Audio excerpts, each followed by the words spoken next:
Hola, ¿qué tal? Buenos días. Mi nombre es Carmen Ixel Almazán Ramírez y junto con mi compañera Sayuri Zaret Álvarez Lagunas les presentaremos el tema trastornos relacionados con traumas y factores de estrés. Podemos definir que los trastornos en los que es a la exposición a un evento traumático o estresante. Aparece de manera explícita como un criterio de diagnóstico. Y bueno, estos trastornos eh, pueden ser de trastorno de apego reactivo, el trastorno de relación social desinhibida, el trastorno de estrés postraumático, el trastorno de estrés agudo y los trastornos de adaptación, que más adelante les presentaremos a detalle. Y bueno, podemos definir que un malestar psicológico es en algunos casos se presentan síntomas y que se pueden entender dentro de un contexto basado en el miedo y la ansiedad. Y bueno, vamos a comenzar.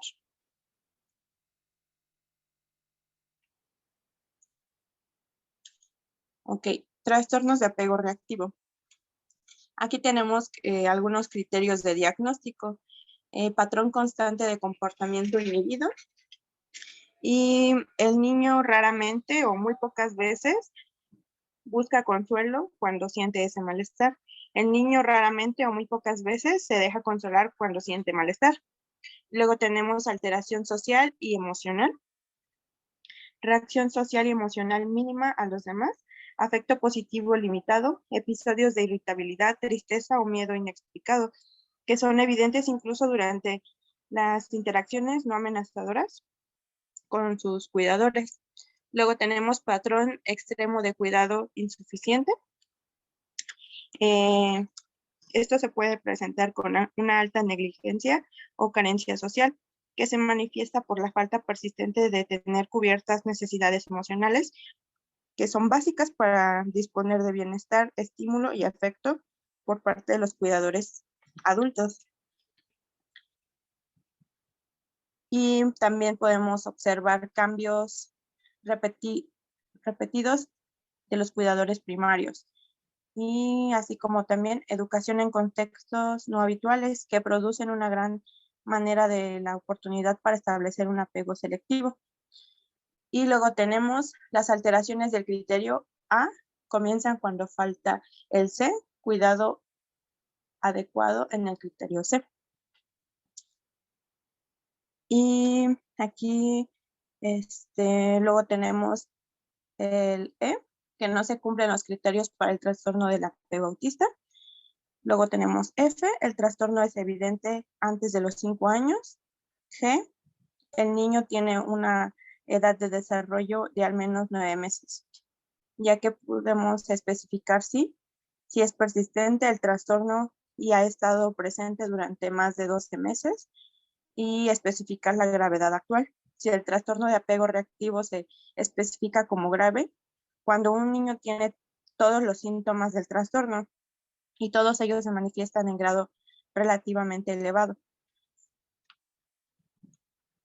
Luego tenemos las carencias diagnósticas. Se piensa que los niños de trastornos de apego reactivo tienen la capacidad de crear apegos selectivos. Y bueno, el trastorno se caracteriza por el consuelo. Los niños con trastorno de apego selectivo muestran una expresión ausente o disminuida de las emociones positivas durante las interacciones rutinarias con sus cuidadores. Luego tenemos características asociadas que apoyan el diagnóstico. El trastorno de apego reactivo a menudo concurre con retrasos en el desarrollo, especialmente con retrasos en la cognición y el lenguaje. Prevalencia. El trastorno se ha observado en niños pequeños expuestos a negligencias graves antes de ser alojados en hogares de acogida o instituciones.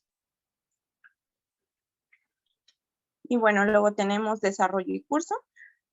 A menudo que se presenta problemas de negligencia social en los primeros meses de vida, incluso antes de que se diagnostique el trastorno. Luego tenemos factores de riesgo y pronóstico. La negligencia social grave es un requisito para el diagnóstico de trastorno de apego reactivo y también es el único factor de riesgos conocido para el trastorno. Y bueno, aquí como podemos observar, un factor determinante es la negligencia. Luego tenemos aspectos diagnósticos relacionados con la cultura. Se han descrito comportamientos de apego similares en los niños pequeños con diferentes culturas en todo el mundo. Consecuencias funcionales del trastorno de apego reactivo. Dificulta seriamente la capacidad de los niños pequeños para relacionarse de manera interpersonal con los adultos o con compañeros y se asocia con un deterioro funcional. Luego tenemos el diagnóstico diferencial. Y aquí tenemos trastorno del espectro autista. Normalmente muestran una conducta de apego que se caracteriza por un nivel de desarrollo. Luego tenemos discapacidad intelectual. Los trastornos de desarrollo a menudo se acompañan del trastorno de apego reactivo, pero no deben confundirse con el propio trastorno. Y asimismo tenemos trastornos depresivos. La depresión en los niños pequeños también se asocia a una disminución del afecto positivo. Y por último tenemos comorbilidad. Y bueno, estas a menudo aparecen afecciones asociadas con el abandono conjuntamente con el trastorno de vinculación reactiva, entre los que están los retrasos cognitivos, los retrasos del lenguaje y los estereotipos. Ahora tenemos trastornos de relación social desinhibida. Y bueno, aquí también tenemos algunos criterios diagnósticos y empezaríamos con el patrón de comportamiento en el que un niño se aproxima e interrelaciona activamente con adultos extraños y presenta dos o más de las características que les voy a presentar. Reducción o ausencia de retinencia para aproximarse a interaccionar con adultos extraños. 2. Comportamiento verbal o físico demasiado familiar y que no recuerda con lo aceptado culturalmente y con límites sociales apropiados a la edad.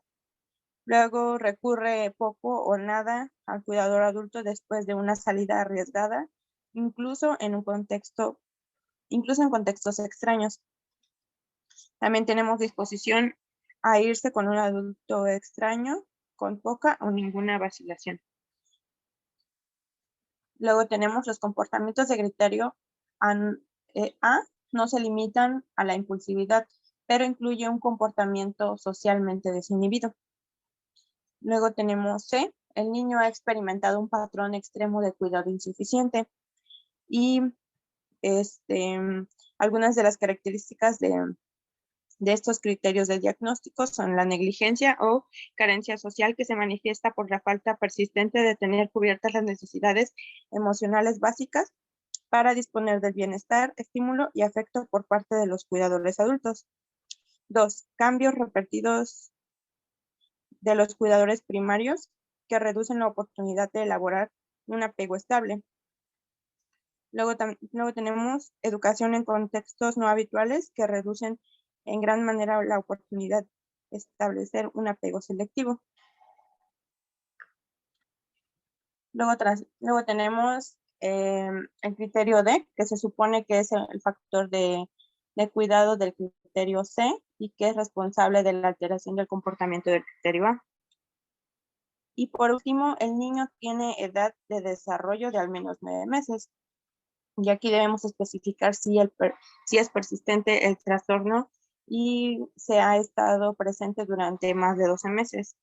Y especificar la gravedad actual. El trastorno de relación social desinhibida no especifica como grave a un niño que tiene todos los síntomas de trastorno y todos ellos se manifiestan en un grado relativamente elevado. Luego igual tenemos las características diagnósticas. Es un patrón de comportamiento que implica un comportamiento culturalmente inapropiado, demasiado familiar con personas relativamente extrañas. Características asociadas que apoyan el diagnóstico. Pueden coexistir con retrasos de desarrollo, sobre todo con retrasos cognitivos y de lenguaje, estereotipos y con otras señales de negligencia grave, como desnutrición o cuidados deficientes. Asimismo tenemos la prevalencia y aquí encontramos que es desconocida. Luego, el desarrollo y curso. A menudo se presentan problemas de negligencia social en los primeros meses de vida, incluso antes de diagnosticarse el trastorno. Factores de riesgo y pronóstico. Tenemos que son los ambientales. Y la negligencia social grave es un requisito de diagnóstico para el trastorno de relación social desinhibida y también es el único factor de riesgo conocido para dicho trastorno. También tenemos los modificadores del curso. La calidad del cuidado parece moderar el curso de los trastornos de relación social desinhibida. De igual forma, tenemos consecuencias funcionales del trastorno de relación social desinhibida. El trastorno de relación social desinhibida dificulta seriamente la capacidad para los niños pequeños de relacionarse de formas interpersonales con los adultos y sus compañeros. Diagnóstico diferencial. Trastorno por déficit de atención, hiperactividad, debido a la impulsividad social que a veces acompaña el trastorno por déficit de atención o hiperactividad, y sería necesario diferenciar los dos trastornos. Y por último tenemos comorbilidad. Aquí los investigadores que han examinado la existencia de los trastornos comórbidos con el trastorno de relación social desinhibida son limitados.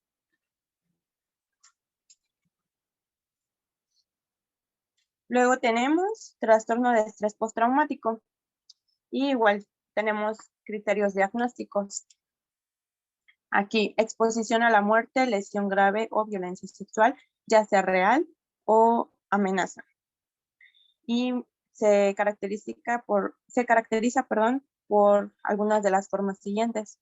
Experiencia directa del suceso traumático, presencia directa del suceso ocurrido a otros, conocimiento de que el suceso traumático ha ocurrido a un familiar próximo, a un amigo íntimo, en casos de que la amenaza o realidad de muerte de un familiar o amigo, el suceso ha de haber experimentado como violento o accidental.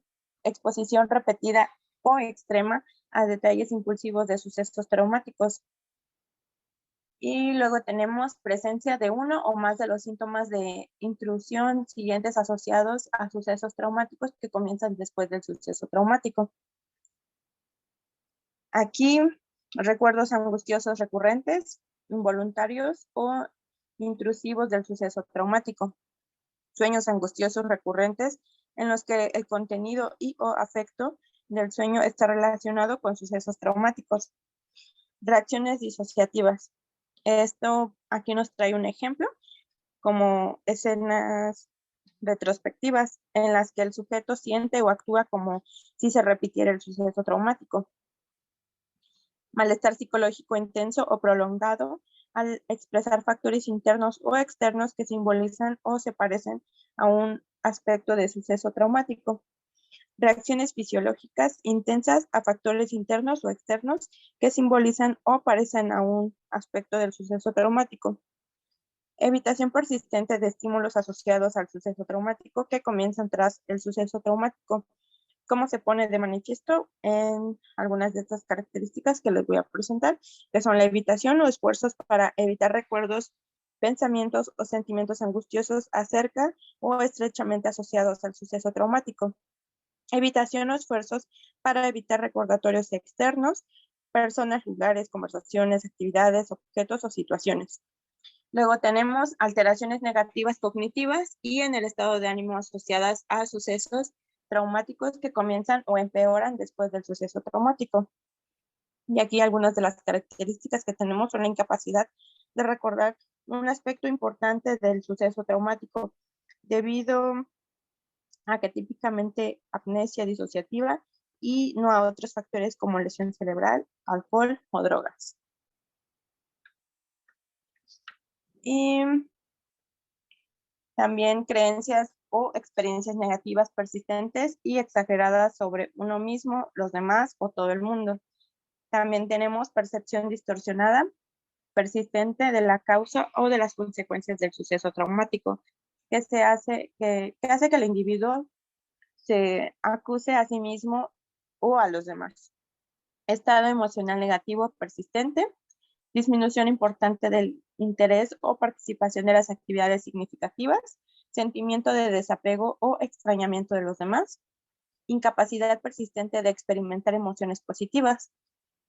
Luego tenemos alteración importante de la alerta y reactividad asociada al suceso traumático que comienza o empeora después del suceso traumático. Y aquí tenemos que el sujeto puede presentar un comportamiento irritable y arrebatadora con furia, comportamiento imprudente o autodestructivo, hipervigilancia, respuesta de sobresalto exagerada, problemas de concentración, alteración del sueño. Luego tenemos la duración de la alteración de los incisos, bueno, de los que les acabo de presentar, que serían el B, el C, el D y el E. La alteración causa malestar clínicamente significativa, deterioro en lo social, laboral u otras áreas importantes del funcionamiento. Y por último, alteración que no se puede atribuir a efectos fisiológicos de una sustancia.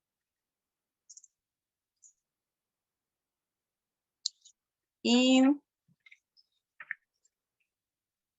igual tenemos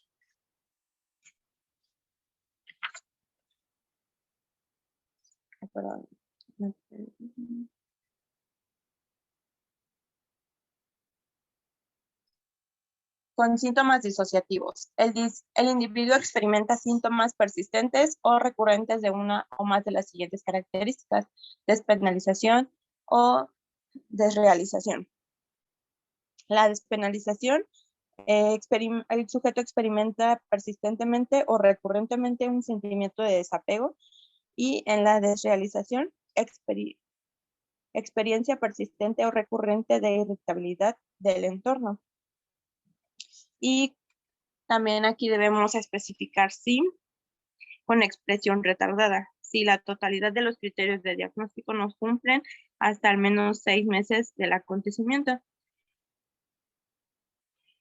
Y aquí tenemos también algo importante, que es el trastorno de estrés postraumático en niños de menos de 6 años. En niños menores de 6 años,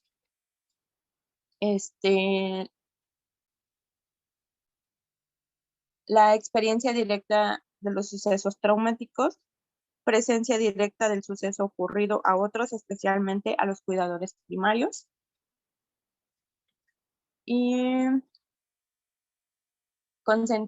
conocimiento de que el suceso traumático ha ocurrido en uno de los padres cuidadores. Luego también tenemos presencia de uno o más de los síntomas de instrucción siguientes asociadas al suceso traumático que comienzan después del suceso traumático: recuerdos angustiosos recurrentes, sueños angustiosos recurrentes, reacciones disociativas, malestar psicológico intenso y reacciones fisiológicas importantes. Luego tenemos presente en alguno de los síntomas siguientes: evitación persistente de los estímulos, evitación o esfuerzo para evitar actividades, evitación o esfuerzo para evitar a personas. Y también tenemos alteración cognitiva, que es aumento importante de la frecuencia de los estados emocionales negativos, disminución importante del interés o la participación en actividades significativas, que incluye la disminución del juego. También tenemos reducción persistente de la expresión de emociones positivas. Y luego tenemos alteración importante de alerta y reactividad asociada al suceso traumático que comienza después del suceso traumático. Y algunas de las características que se presentan son comportamiento irritable y arrebatos con furia, hipervigilancia, respuesta o sobresalto exagerada, problemas de concentración, alteración del sueño. La duración del sueño de la alteración es superior a un mes y la alteración causa malestar. De igual forma, la alteración no puede atribuir a los efectos fisiológicos de una sustancia. Luego, de igual forma, tenemos características diagnósticas. La característica esencial en el desarrollo de los síntomas específicos tras la exposición de uno o más de los eventos traumáticos. La presentación clínica del TEP varía en algunos individuos y se basa en la reexperimentación del miedo y puede predominar los síntomas emocionales y de comportamiento. En otros serían más angustiosos, la anedonia o de los estados de ánimo disfóricos y cognitivos negativos. En otros individuos sobresalen la excitación y externalización de síntomas reactivos, mientras que en otros predominan los síntomas disociativos. Y por último, algunos individuos presentan combinaciones de estos patrones de síntomas. Luego tenemos la prevalencia. La probabilidad condicional para un trastorno de estrés postraumático podría variar también entre los diferentes grupos culturales cuando se desarrollan en un nivel similar de exposición. De igual forma, desarrollo en curso que puede ocurrir a cualquier edad, empezando a partir del primer año de vida. Los síntomas generalmente comienzan dentro de los primeros 3 meses después del trauma, aunque puede haber retrasos en meses o incluso en años antes de que se cumplan los criterios para el diagnóstico.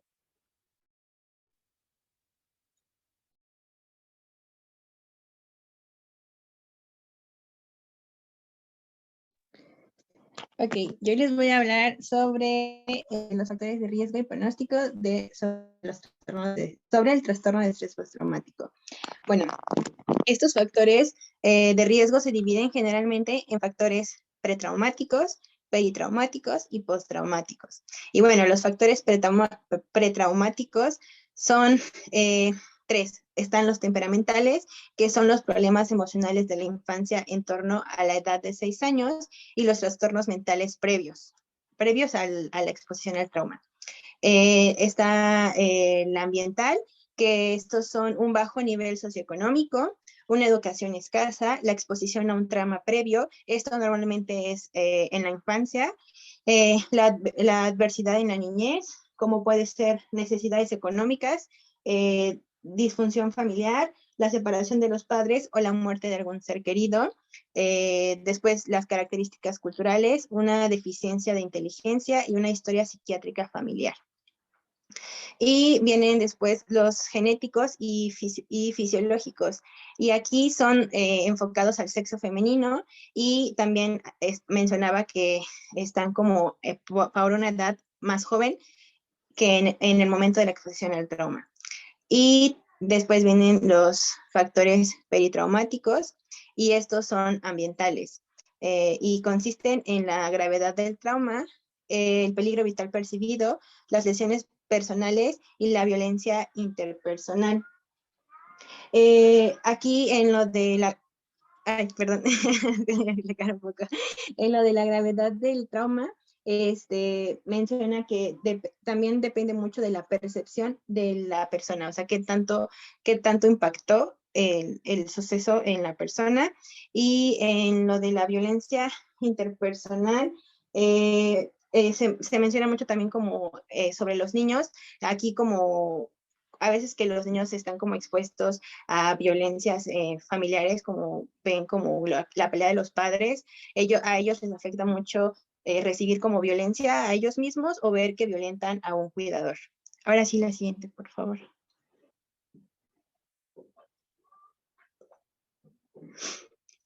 Después vienen los factores postraumáticos, y estos son 2 también, son los temperamentales y los ambientales. Y los temperamentales se tratan de las evaluaciones negativas, las estrategias de afrontamiento inadecuadas y el desarrollo de un trastorno de estrés agudo. Aquí en este factor temperamental es muy importante que haya apoyo social para que pueda como ser un poco más llevadera el trastorno. Y después viene el ambiental, que son la posterior exposición a recuerdos molestos, repetitivos, a acontecimientos adversos posteriores y a pérdidas relacionadas con traumas financieros. Después vienen los aspectos aspectos diagnósticos relacionados con la cultura. Y en se habla del riesgo de aparición y la gravedad de los trastornos de estrés postraumáticos. Pueden cambiar de unos grupos culturales a otros, como consecuencia de las variaciones en el tipo de exposición traumática, del impacto de la severidad del trastorno en cuanto al significado atribuido al evento traumático y el contexto social en curso y otros factores culturales. Después vienen los aspectos diagnósticos relacionados con el género, y aquí se habla que el trastorno de estrés postraumático es más frecuente en las mujeres que en los varones, y esto parece ser atribuible a que las mujeres tienen mayor exposición a eventos traumáticos como pueden ser las violaciones o los abusos sexuales. Las mujeres están más expuestas a este tipo de situaciones. ¿Le puedes pasar a la siguiente, por favor?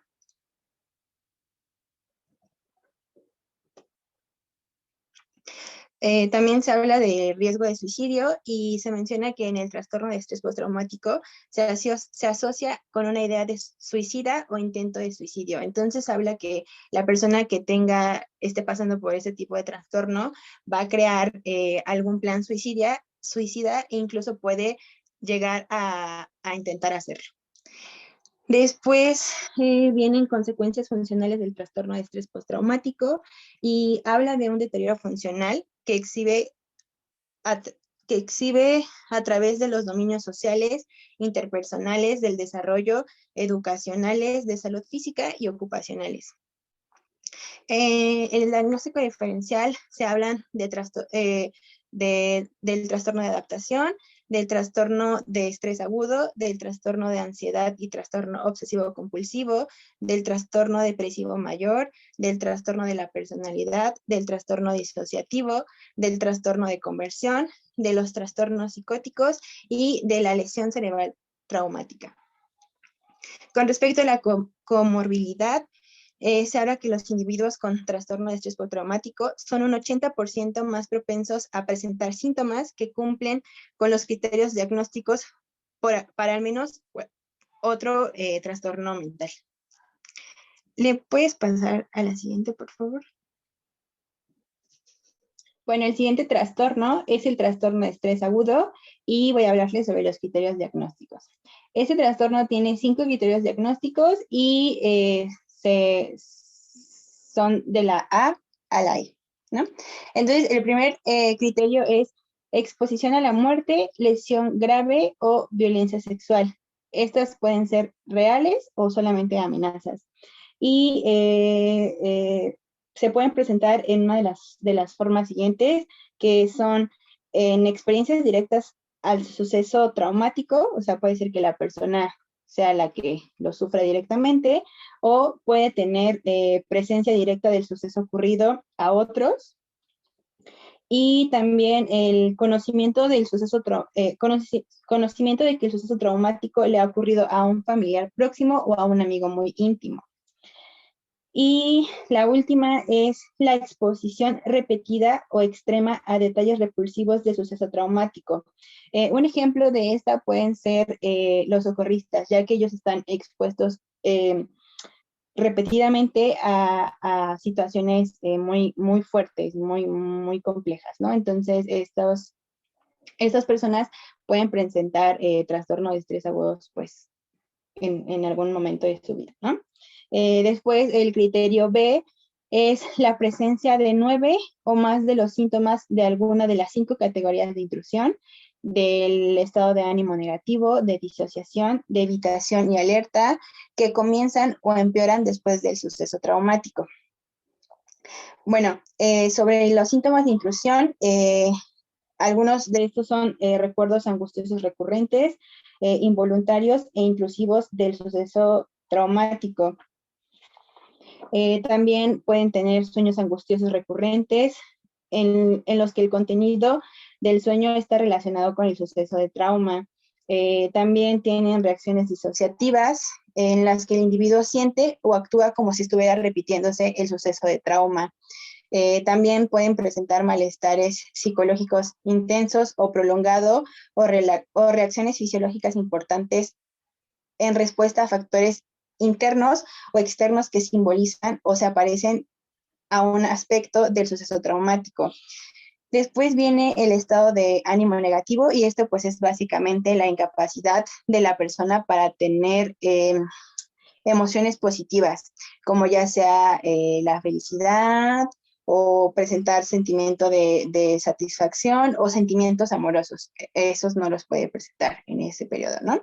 Después vienen los síntomas disociativos, los que son, que pierden el sentido de la realidad alterado del entorno o de uno mismo. También tienen incapacidad de recordar un aspecto importante del suceso de trauma. Después vienen los síntomas de evitación y en estos, pues obviamente son, pues, evitaciones de recuerdos, de pensamientos o de sentimientos angustiosos acerca del suceso de trauma, ¿no? También, pues, en este tipo de evitaciones, pues, las personas evitan a más personas que hayan estado en el suceso de trauma o a lugares donde ocurrió el suceso de trauma o evitan tener conversaciones acerca del suceso o objetos, no sé, cualquier cosa que haya estado relacionada con su trauma, lo evitan. Después también presentan síntomas de alerta, que estas son alteraciones del sueño o dificultades para conciliar el sueño. También tienen comportamientos irritables y arrebatos de furia. Tienen hipervigilancia, problemas de concentración y respuestas de sobresalto exageradas. El criterio C es que es sobre la duración del trastorno y este debe ser a partir de los 3 días después del suceso de trauma, puede presentarse el trastorno de estrés agudo y no debe durar más de un mes después de la exposición al suceso de trauma. El criterio D es la alteración. Esta alteración causa malestar clínicamente significativo y deterioro social, laboral y otras áreas importantes del funcionamiento. Y el criterio E es sobre que esta alteración no puede ser atribuible a efectos fisiológicos de una sustancia o a una afectación médica. La siguiente, por favor.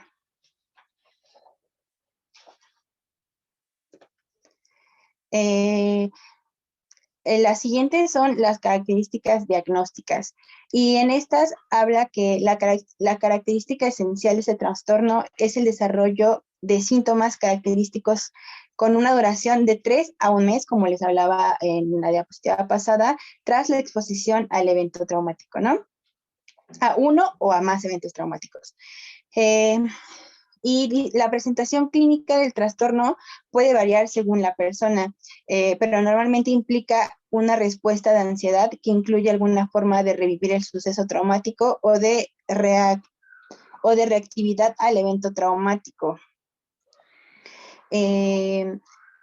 Después vienen las características asociadas que apoyan el diagnóstico y en esta habla que los individuos con trastorno de estrés agudo comúnmente presentan pensamientos catastróficos o muy negativos acerca de su papel en el evento traumático, su respuesta a la experiencia traumática o respecto a la probabilidad de un daño futuro. En estas, pues normalmente las personas pues están como pensando constantemente que pudieran haber como evitado que pasara ese trauma, ¿no? Esa es como una de las características que se asocian.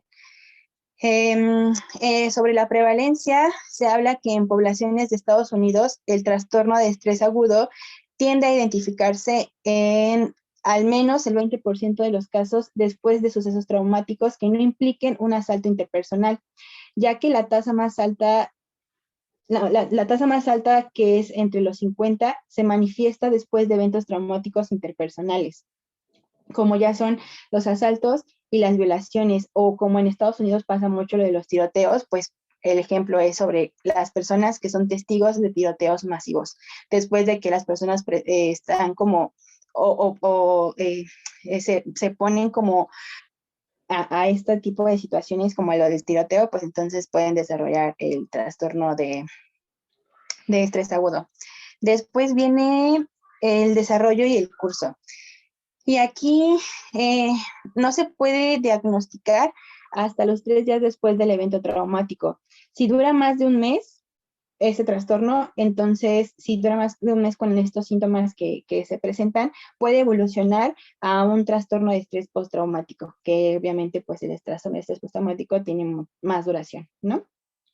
¿Le puedes pasar a la siguiente, por favor?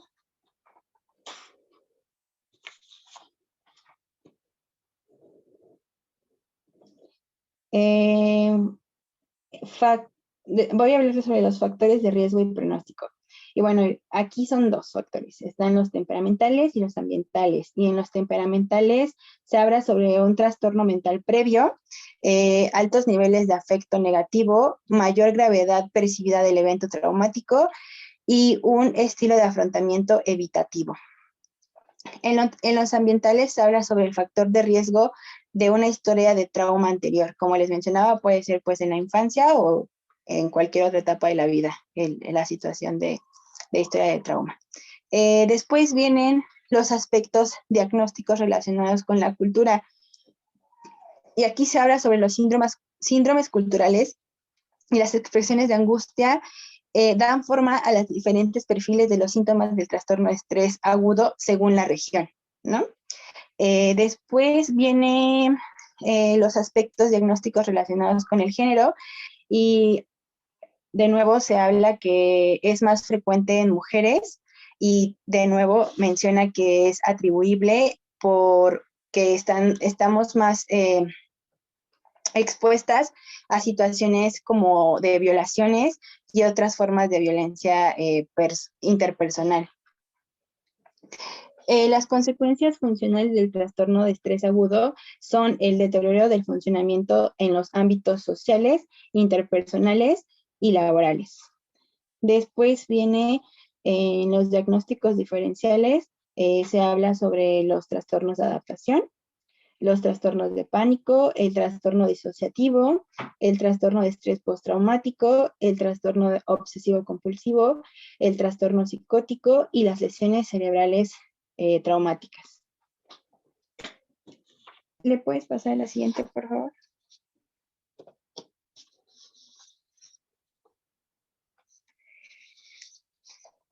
El siguiente trastorno es el trastorno de adaptación y les voy a hablar sobre los criterios diagnósticos. Este también tiene 5 criterios y también van de la A a la E. El primero, que es la A, es el criterio A, perdón, es el desarrollo de síntomas emocionales o del comportamiento en respuesta a un factor de estrés que se producen en los 3 meses siguientes al inicio del factor de estrés. El criterio B se trata de que estos síntomas o comportamientos son clínicamente significativos y tienen las siguientes 2 características, ¿no? El primero es malestar intenso desproporcionado a la gravedad o intensidad del factor estrés, y se debe tener en cuenta el contexto externo y los factores culturales que podrían influir en la gravedad y la presentación de estos síntomas.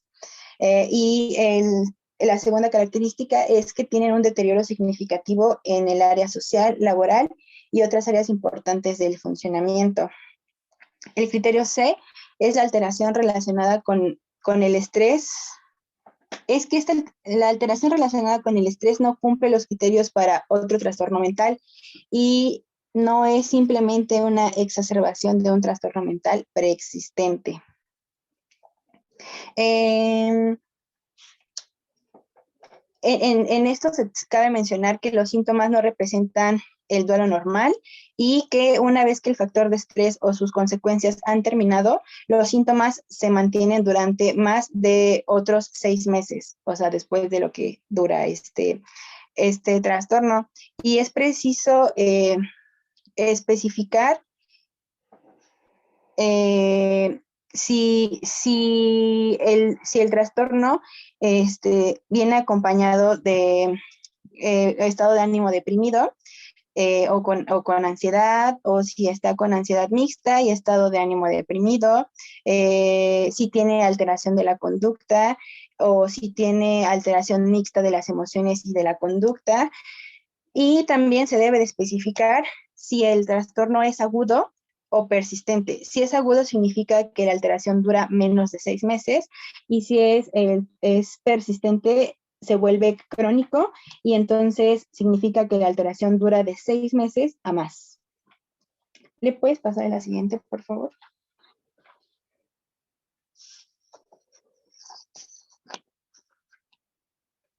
Ok. Características diagnósticas. Pues bueno, aquí eh, está la presencia de síntomas emocionales o comportamentales en respuesta a un factor de estrés, identificables en las características esenciales de los trastornos. Los factores de estrés pueden ser recurrentes o continuos, y estos pueden afectar a un individuo, a una familia o a una comunidad. Y estos pueden afectar a una comunidad porque pueden ser, por ejemplo, en lo de la comunidad puede ser después de un desastre natural, ¿no? Entonces, pues puede entrar el trastorno de adaptación después de un desastre natural. Cabe mencionar también en esto que los trastornos de adaptación se pueden diagnosticar después de la muerte de un ser querido, cuando la intensidad, la calidad o la persistencia de las reacciones de duelo superan lo que cabría esperar, ¿no? O sea, que pasen, que de plano ya no entre dentro del duelo después de la muerte de su ser querido.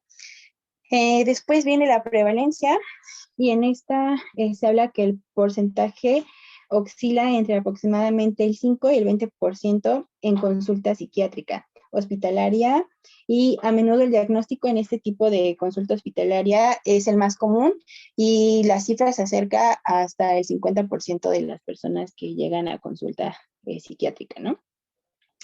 Después viene el desarrollo y curso, y en esta se habla que comienza dentro de los primeros 3 meses después del inicio del factor estrés, y no debe durar más de 6 meses después de haber cesado el agente estrés o sus consecuencias. Después se habla sobre los riesgos, los factores de riesgo y pronóstico, y estos son los medioambientales, y tiene que ver con las personas con entornos de vida desfavorables, que se ven sometidos a cotas elevadas de factores estresantes y tienen mayor riesgo a padecer este trastorno. En esto se hablaba que, por ejemplo, las personas que tienen, como menciona ahí, entornos de vida desfavorables, o sea, que a lo mejor viven en una comunidad que es demasiado pobre, entonces el factor estrés está como continuo, porque a lo mejor su familia todo el tiempo está preocupando o estresando sobre qué van a comer, o de si tienen, si alguno de ellos tiene algún accidente, o sea, cómo lo van a solucionar, ¿no? Esos son factores de estrés que pueden hacer que puedan adquirir este trastorno adaptativo. Y ¿le puedes pasar a la siguiente, por favor?